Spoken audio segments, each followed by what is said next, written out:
আসসালামু আলাইকুম দর্শক। বাংলাদেশে বিভিন্ন জাতের বিভিন্ন প্রকারের পেঁপে গাছ রয়েছে, আর তার মধ্যে পেঁপের আকারের মধ্যেও তারতম্য দেখা যায়। কোনো পেঁপে লম্বা, আবার কোনো পেঁপে গোল। আজকে আমি আপনাদেরকে এমন একটি পেঁপে গাছ দেখাবো যা দেখলে আপনারা অবাক হবেন। দর্শক, ভিডিওটি যদি ভালো লাগে তাহলে একটি লাইক দিন এবং চ্যানেলটি সাবস্ক্রাইব করুন। এই গাছটি আমাদের বাড়ির পিছনে আমাদের এক বড় ভাই লাগিয়েছেন। এটা কোন জাতের পেঁপে গাছ সেটা আমি জানি না। আর এই গাছটি পেঁপে আপনারা দেখতে পাচ্ছেন ঝুলে রয়েছে। আমি হাত দিলাম।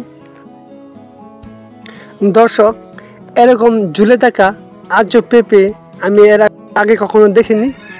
আপনারা যদি কেউ দেখে দেন তাহলে কমেন্টে জানান। আর এই গাছটার কী নাম, কী জাত সেটাও আমি জানি না। আপনারা কেউ জানলে সেটা আপনারা আমাদের কমেন্টে জানিয়ে দেন প্লিজ। আর দেখুন কীভাবে ঝুলে রয়েছে গাছের পেঁপেগুলি, অনেক সুন্দর দেখাচ্ছে। একবারে ঝুলে রয়েছে আমের সর্দির মতো।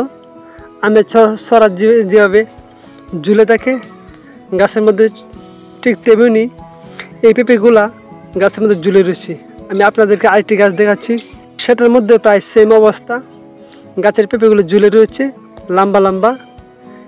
আর আপনাদের কি মনে হয় এটা কী জাত এবং কেন এই পেঁপেগুলো ঝুলে রয়েছে সেটা আপনারা অবশ্যই কমেন্টে জানান। আমি জানি আপনারা অনেক কিছু জানেন, বিজ্ঞ। আমি তেমন কিছু জানি না, জাস্ট ভিডিও করলাম এবং আপনাদের সাথে শেয়ার করলাম দেখানোর জন্য। আর আপনারা প্লিজ আমাকে হেল্প করেন এবং এটা কোন জাতের পেঁপে এবং কেন এই পেঁপেগুলো ঝুলে রয়েছে সেটা আমাদেরকে জানিয়ে দিন। দর্শক, ভিডিওটি যদি ভালো লাগে তাহলে একটি লাইক দিন এবং অবশ্যই আমার এই নতুন চ্যানেলটি সাবস্ক্রাইব করুন। ধন্যবাদ ভিডিওটি এতক্ষণ দেখার জন্য।